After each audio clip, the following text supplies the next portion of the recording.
Assalamualaikum warahmatullahi wabarakatuh. Halo bre, gimana kabarnya? Semoga kalian sehat semua ya. Kembali lagi bersama iReview, channel rangkum film yang setia menghibur anda di kala gundah gulana. Pada kesempatan kali ini Mimin akan menceritakan sebuah film dari Tiongkok yang dirilis pada tahun 2024 kemarin berjudul Big World, mengisahkan perjalanan emosional seorang pemuda pengidap cerebral palsy yang berjuang mewujudkan mimpinya dan menemukan jati dirinya di tengah tekanan orang-orang sekitar dan keluarganya sendiri. Konon sang aktor yang memerankan tokoh utama dalam film ini melakukan aktingnya dengan sangat totalitas dan natural sehingga para kru menangis saat proses syuting pembuatan film. Penasaran bagaimana alur cerita filmnya? Langsung saja, dan inilah Big World.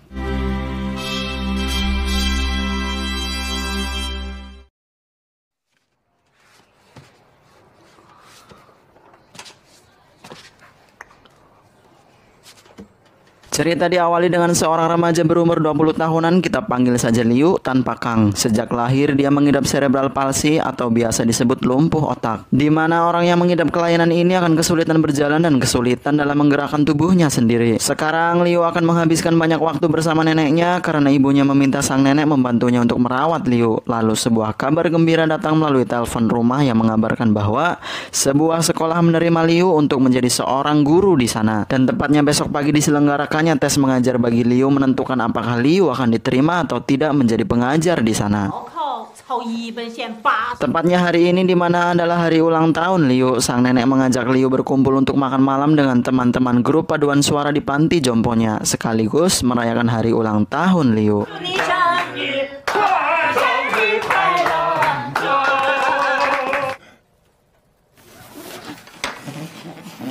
Meskipun memiliki keterbatasan pada fisiknya, namun Liu memiliki kelebihan dalam kecerdasan otaknya yang mengalahkan orang normal lainnya. Bahkan Liu mendapatkan nilai tertinggi saat tes ujian pendaftaran guru. Dan terlihat orang-orang yang sudah lanjut usia teman-teman sang nenek sangat menerima baik kehadiran Liu. Di tengah-tengah suasana hangat dan menyenangkan itu, tiba-tiba Liu tersedak. Itu adalah hal biasa yang sering dialami Liu akibat kelainan yang diidapnya, ujar sang nenek menenangkan teman-temannya yang panik. Namun berbeda dengan sebelum-sebelumnya, karena kali ini Liu tersedak sampai membuatnya kesulitan untuk bernafas, yang kemudian sang nenek pun terpaksa membawa Liu pulang sebelum acara makan malam berakhir. Sesampainya di rumah, perdebatan terjadi antara nenek dan ibu. Liu hanya bisa terdiam dan mendengarkan ibu dan neneknya saling adu argumen satu sama lain.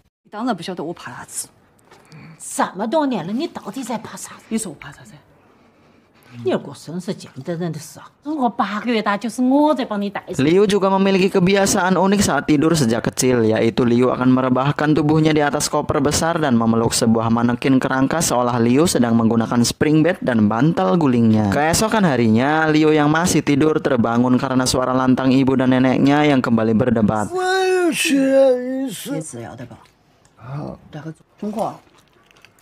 Singkatnya, setelah selesai sarapan, ibu serta ayah Liu pun pergi bekerja. Kesempatan Liu untuk keluar dari rumah dan berpergian bersama neneknya, karena ibu Liu sedari dulu melarang keras Liu keluar dari rumah kecuali bersekolah dan ke rumah sakit untuk rehabilitas. Singkat cerita, dengan didampingi neneknya, Liu pun mengajar di sebuah sekolah SD. Namun terlihat murid-murid di sana tidak menyambut baik akibat kekurangan yang dimiliki Liu. Bahkan saat Liu sedang menjelaskan pelajaran tentang puisi serta memberikan contohnya, para murid menertawainya dan juga mencelanya. Namun Liu tidak menghiraukan semua itu dan tetap melanjutkan pelajarannya.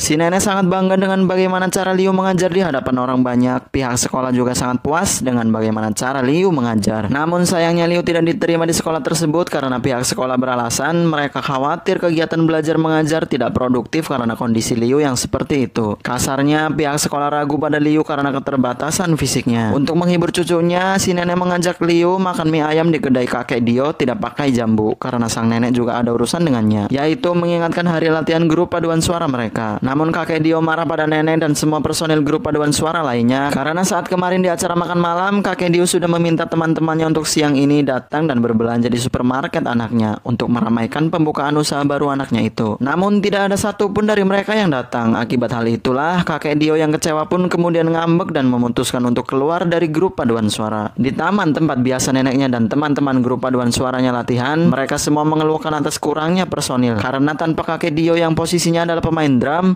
grup paduan suara mereka akan kesulitan. Mereka semua kebingungan dengan bagaimana cara mendapatkan pengganti kakek Dio karena waktu yang sudah mepet sebelum acara pertunjukan dimulai.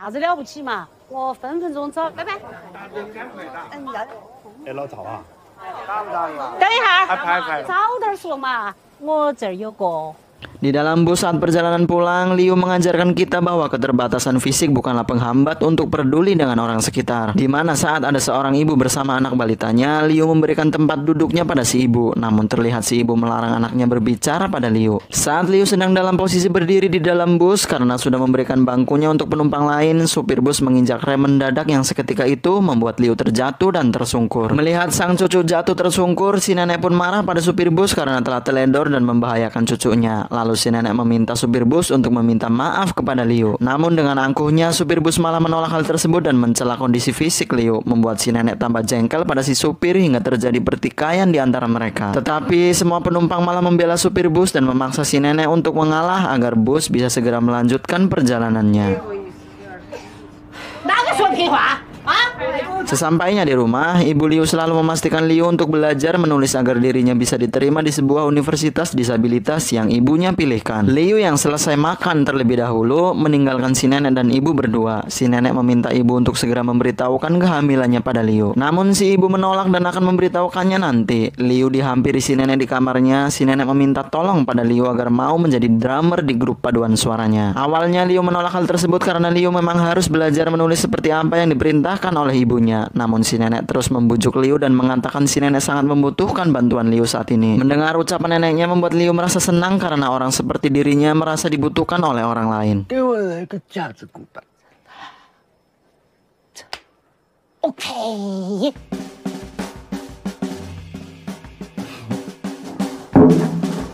Lagi-lagi terjadi pertikaian di taman tempat mereka latihan musik tatkala salah seorang teman si nenek yang juga termasuk dalam personil grup menertawai Liu yang sedang berusaha keras memukul drum.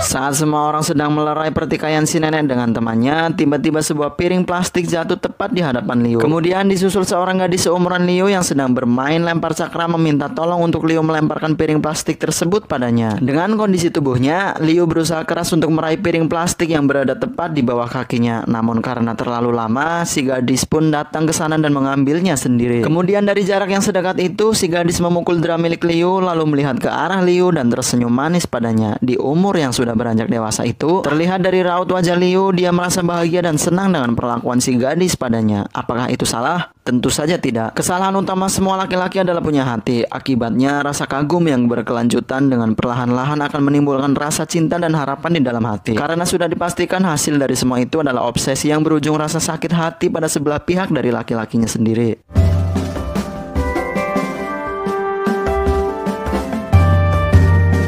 Singkat cerita, si nenek dan temannya serta semua grup paduan suara dibawa ke kantor polisi untuk dimintai keterangan dan juga menyelesaikan pertikaian. Lalu si nenek dan temannya pun berjabat tangan dan meminta maaf satu sama lain. Semua terjadi karena si nenek tidak terima cucu yang disayanginya dihina oleh orang lain.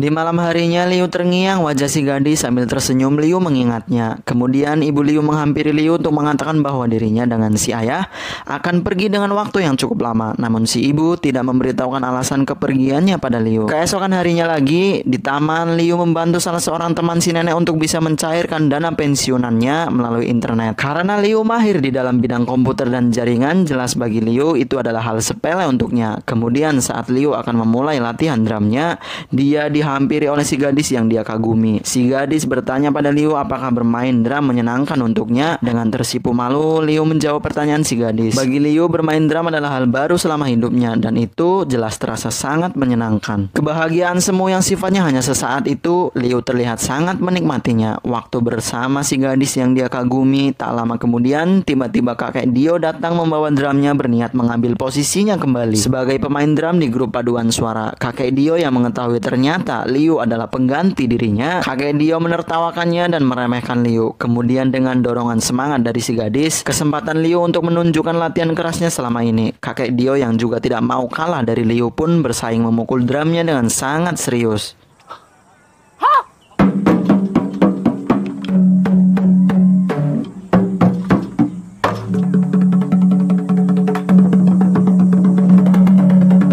Terciptalah permainan drum yang sangat mengesankan tersebut, membuat mereka semua yang ada di sana kagum dan diputuskan Liu dan kakek Dio akan bermain drum bersama dan berkompetisi untuk menentukan siapa yang terbaik di antara mereka. Saat sedang mencuci tangan di toilet, secara kebetulan Liu kembali bertemu dengan si gadis dan kemudian dari sanalah Liu mengetahui nama si gadis. Dia bernama Yaya, cucu dari salah seorang teman si nenek yang juga ikut dalam grup paduan suara. Lalu Yaya meminta kontak Liu untuk dia tambahkan menjadi daftar temannya. Namun saat ini Liu tidak memiliki ponsel karena tidak diperbolehkan oleh ibunya. Saat malam kembali datang, Liu bermimpi dirinya sedang berlari di tengah-tengah padang savana bersama Yaya. Di dalam mimpinya, Liu memiliki tubuh yang normal. Dia bisa berlari kencang dan juga menggerakkan tubuhnya sesuka hati. Hingga pagi bun menjelang membangunkannya, memaksa Liu menghentikan kebahagiaan yang belum pernah dia rasakan selama ini. Namun setidaknya dari mimpi indah yang singkat itu membangkitkan semangat hidup bagi Liu.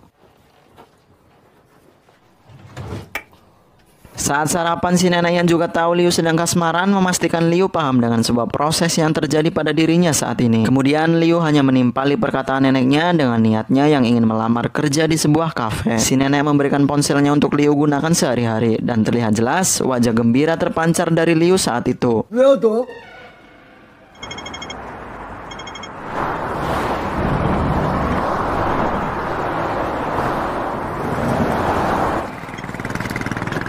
Sesampainya di kafe yang Liu harap bisa mendapatkan pekerjaan di sana, terlihat si nenek mengikuti sampai ke kafe secara diam-diam untuk memastikan cucunya baik-baik saja. Liu yang kebetulan bertemu langsung dengan owner kafe tersebut ditanyai tentang kondisi yang dialaminya. Kemudian si owner menjelaskan bahwa bekerja di kafe membutuhkan IQ sekaligus EQ tinggi karena Liu dituntut mengingat daftar menu dan harganya serta pula menghadapi customer dengan berbagai jenis sifatnya. Percaya diri, Liu mengatakan dia tidak merasa keberatan dengan hal itu. Kemudian untuk memantapkan apakah Liu layak dan mampu menangani pekerjaan berat yang nantinya akan dia hadapi dengan kondisi tubuhnya, si owner pun meminta Liu untuk memperlihatkan cara Liu berjalan.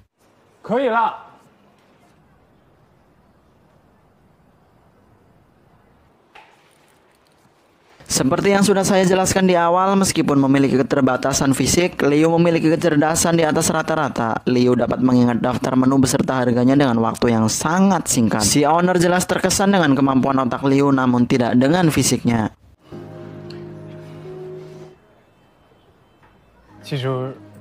Sejak awal Liu pergi dari rumah, Liu sudah mengetahui bahwa sang nenek mengikutinya. Kemudian mereka makan siang bersama.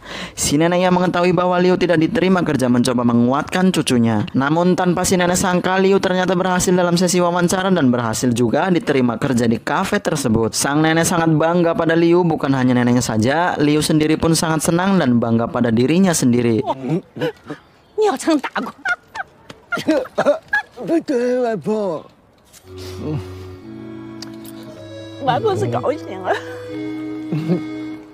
Kembali di taman untuk berlatih drum, Yaya kembali menghampiri Liu yang berjalan sendirian. Hal itu membuat Liu kini begitu bersemangat menjalani hidup setiap harinya.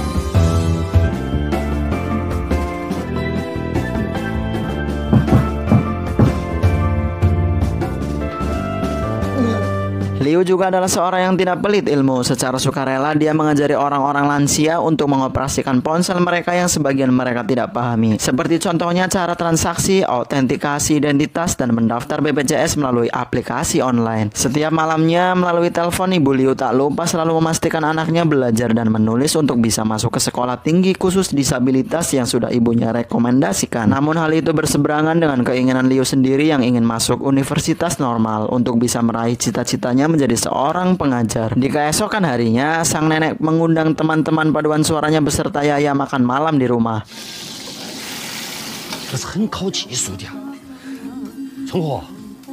Saat sang nenek dan yang lain tengah sibuk menyiapkan hidangan untuk makan malam, Liu dan Yaya masuk ke kamar untuk melakukan pendekatan yang lebih intim. Ketika Liu menunjukkan sebuah puisi yang dia buat untuk Yaya sekaligus ungkapan perasaannya pada Yaya, karena Yaya adalah tipe wanita yang friendly, dia hanya menanggapinya seperti seorang teman biasa saja. Saat obrolan mereka semakin intim saja tanpa diketahui sang nenek, ternyata Ibu Liu telah pulang dari dinasnya dan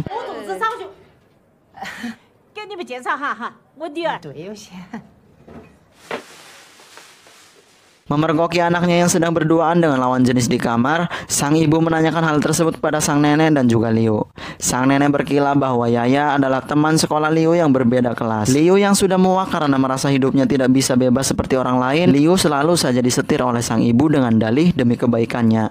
Namun Liu tahu sebenarnya sang ibu menganggap dirinya hanyalah sebuah aib keluarga. Liu pun mengungkapkan semua perasaannya dan kebenarannya, di mana selama ini Liu tidak pernah mendaftar di universitas yang ibunya rekomendasi.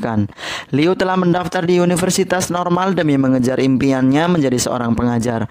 Bahkan, Liu juga sudah bekerja di sebuah kafe untuk membiayai sekolahnya nanti. Mendengar hal tersebut, sang ibu sangat terkejut. Kemudian terjadi perdebatan antara Liu dan sang ibu dan juga sang nenek. Ibu Liu mengatakan bahwa Liu tidak akan bisa menjadi seorang pengajar karena bagaimana mungkin dengan kondisi Liu yang seperti itu, sebuah universitas normal mau menerimanya. Karena untuk orang-orang dengan kondisi yang terlahir dengan normal pun banyak yang gagal. Begitu juga untuk menjadi seorang pengajar yang dituntut berdiri dan berbicara di depan orang banyak. Liu jelas tidak akan mampu. Mendengar kata-kata yang menyakitkan keluar dari mulut ibunya sendiri dengan meneteskan air mata, Liu yang sebenarnya sejak dulu hanya ingin mendapatkan support dari sang ibu. Sedari kecil Liu sendirian tanpa sosok kedua orang tuanya berusaha berdamai dengan dirinya sendiri. Namun sekarang Liu bertanya sebenarnya siapa yang perlu disalahkan atas kondisinya yang seperti itu. Bukankah Liu tidak pernah meminta ibunya untuk melahirkannya ke dunia? Setelah perdebatan itu, Liu menyendiri di balkon dan memastikan apakah dengan kondisinya yang mengidap cerebral palsy mempengaruhi penerimaannya di universitas normal. Kemudian si nenek menghampiri Liu untuk menenangkannya. Namun Liu tiba-tiba mengatakan dirinya ingin memiliki SIM. Si nenek yang kaget mendengar hal itu menanyakan alasan dari keinginan cucunya itu. Liu mengatakan dirinya hanya ingin bisa lebih mandiri lagi. Tidak ada yang berbeda dari sebelumnya. Liu dengan semangat terus menjalani hidupnya dengan kondisi penyakit yang dideritanya itu. Liu juga rutin melakukan pertemuan dengan dokter ahli untuk melakukan rehabilitas setiap 1 minggu sekali. Liu juga sudah mulai mengikuti ujian tes mengemudi untuk mendapatkan SIM. Dan untuk hiburan setelah melakukan rutinitas yang melelahkannya, Liu selalu berkumpul dengan teman-teman sang nenek di taman. Namun sore itu tiba-tiba kakek Dio pingsan dan dilarikan ke rumah sakit. Tak lama kemudian sang nenek juga mendapatkan kabar dari menantunya bahwa sang ibu sudah melahirkan. Tentu saja kabar baik tersebut si nenek sampaikan juga pada Liu dengan mengatakan sekarang Liu menjadi seorang kakak. Namun jelas raut wajah bingung tidak karuan Liu terlihat karena Liu sendiri tidak tahu dan tidak ada yang memberitahu tentang kehamilan ibunya. Singkatnya, sesampainya di rumah sakit tempat ibunya melahirkan, sang ibu bersama ayah dan si nenek masuk ke dalam toilet untuk membantu sang ibu pasca operasi lahiran untuk buang air kecil. Liu yang sendirian di dalam ruangan tersebut mencoba menenangkan adiknya yang saat itu tiba-tiba menangis. Namun sang ibu bergegas keluar dari toilet lalu mendorong Liu dan melarangnya untuk menyentuh adiknya.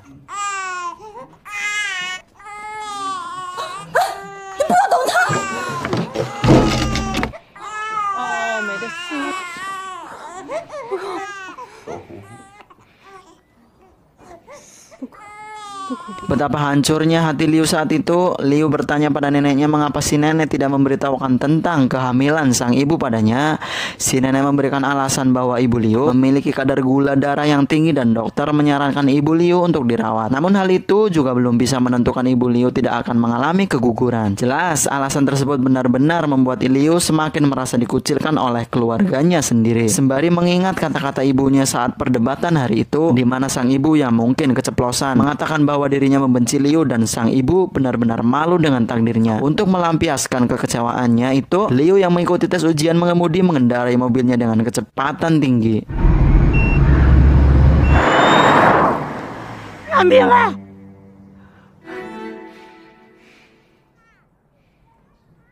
Di hari berikutnya, Liu berhasil menciptakan sebuah produk baru untuk kafe tempatnya bekerja yang dia namakan permen nougat cinta. Dengan disorot media massa, owner kafe memperlihatkan cara Liu membuat permen. Semua itu dilakukan karena sebenarnya si owner menerima Liu untuk bekerja di sana hanya untuk memanfaatkan kondisinya, untuk mengurangi pembayaran pajak tahunan yang dia bayarkan dengan dalih memberi kesempatan untuk para disabilitas. Kini semua rutinitas yang dijalani setiap hari terasa sangat menyakitkan bagi Liu. Namun setidaknya dia masih memiliki Yaya yang baginya adalah sebuah cahaya penerang bagi hidupnya yang sangat gelap. Yaya bahkan selalu mendengarkan semua keluh kesahnya selama ini, dan tak jarang Yaya memberikan semangat serta solusi untuk Liu. Namun di hari itu saat Liu dan Yaya sedang berjalan berdua di tengah-tengah keramaian, Liu mencoba menggandeng tangan Yaya dan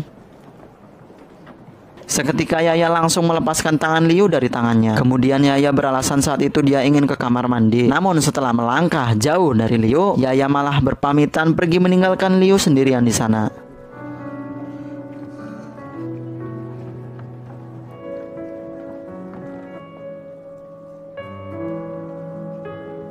Singkat cerita, malam pun tiba. Sesampainya Liu di rumah, Liu memperlihatkan hadiah untuk ibunya kepada sang nenek, yaitu permen nougat buatannya sendiri. Si nenek mencobanya dan memuji Liu. Namun si nenek mengatakan bahwa ibu Liu tidak bisa memakan permen buatan Liu saat ini karena kadar gula darahnya masih terlalu tinggi. Saat sang nenek meninggalkan Liu untuk melanjutkan memasak di dapur, Liu yang depresi memakan semua permen buatannya sendiri secara langsung. Bahkan Liu dengan sengaja memasukkan bungkus permen ke dalam tenggorokannya untuk mengakhiri hidupnya sendiri.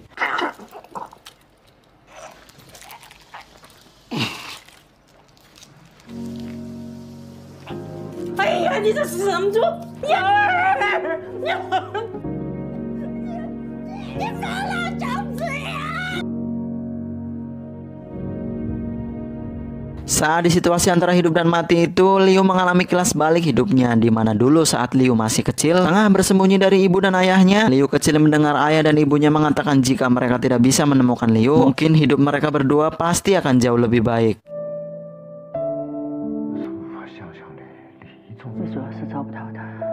Singkat cerita, Liu pun tersadar dan mendapati dirinya sudah berada di rumah sakit dengan sang ibu yang menangis di sampingnya. Si ibu menangis dan meminta maaf atas segala apa yang telah diucapkan pada Liu. Si ibu tidak bermaksud menolak kehadiran Liu. Si ibu hanya merasa takut jika saudaranya mengalami hal yang sama seperti Liu. Menangis dengan tulus menyesal, si ibu meminta maaf pada Liu. 1 minggu kemudian, Liu terbangun dari tidurnya di tengah malam. Kemudian Liu menuju balkon menghampiri neneknya yang sedang menyendiri. Lalu si nenek bercerita pada Liu tentang ibunya. Mungkin menurut Liu, ibunya terlihat seperti seorang ibu yang jahat. Namun Liu tidak bisa menyalahkannya, karena memang sedari kecil tidak ada yang mengajari ibu Liu menjadi seorang ibu yang baik. Saat ibu Liu dilahirkan oleh neneknya, 1 bulan kemudian suami si nenek meninggalkannya demi wanita lain, membuat si nenek harus pergi ke luar negeri untuk membiayai hidup dan demi ibu Liu juga. Si nenek meninggalkan ibu Liu selama lebih dari 1 dekade, karena saat si nenek pulang, ibu Liu sudah berumur sekitar 15 tahunan. Sejak kecil ibu Liu sangat membutuhkan si nenek, namun dia tidak ada untuknya dan mendidiknya. Namun sampai saat ini si nenek tidak pernah mengatakan kebenaran tersebut kepada ibu Liu, yang membuat hubungan mereka kurang harmonis.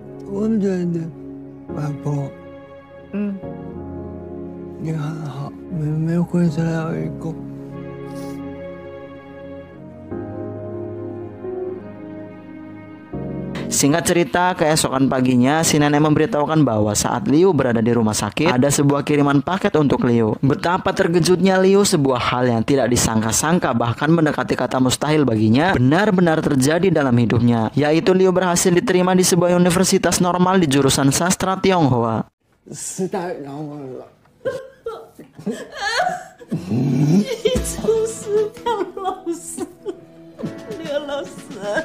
戏、汉语文，我决定录取你到校报到。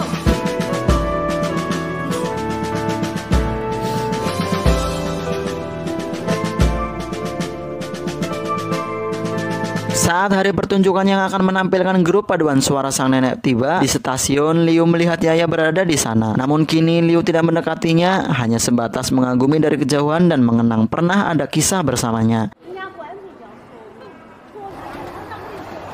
Namun ternyata sang nenek telah ditipu oleh pihak yang katanya akan membayar untuk pertunjukan paduan suara sang nenek. Dan akhirnya pertunjukan pun dibatalkan. Beruntungnya mereka hanya menanggung kerugian ongkos tiket kereta yang sudah dibeli. Tapi kembali si nenek mendapatkan telepon, kali ini dari PT Bus Suchan, yang memberitahukan si nenek untuk datang ke tempat bersama Liu untuk menghadiri pemberian penghargaan untuk Liu karena sudah memberikan kritik saran yang bagus setelah insiden di dalam bus yang menimpanya dulu bersama sang nenek.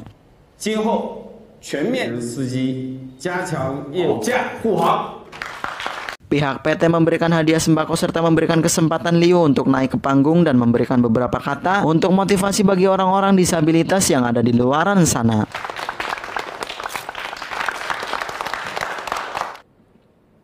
我以为看到了三大名面有，我没有难过，你们应该想象不到，会有一种眼神，有同类人的心安。"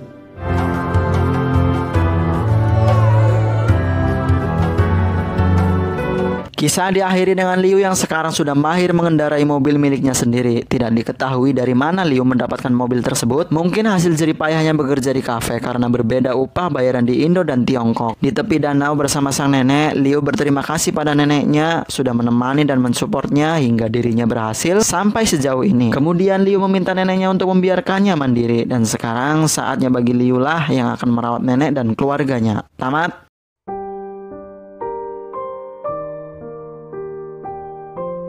Closing kali ini saya tidak akan banyak bercanda karena film serius ini berhasil mengaduk-aduk perasaan saya sendiri. Pelajaran yang bisa kita petik pada film ini adalah jangan mudah menyerah, teruslah berjuang diiringi doa dan ibadah. Ingat, tidak ada badai yang bisa bertahan selamanya, tidak akan pernah hujan selama 365 hari berturut-turut. Ingatlah bahwa masalah akan datang, bukan tinggal. Jangan khawatir, kesusahan tidak ada yang selamanya dalam hidup Anda. Tetap semangat dan sabar meski uang di dompet cuma tinggal 5 ribuan 4 lembar. Sehat-sehat untuk kalian. Wassalamualaikum warahmatullahi wabarakatuh.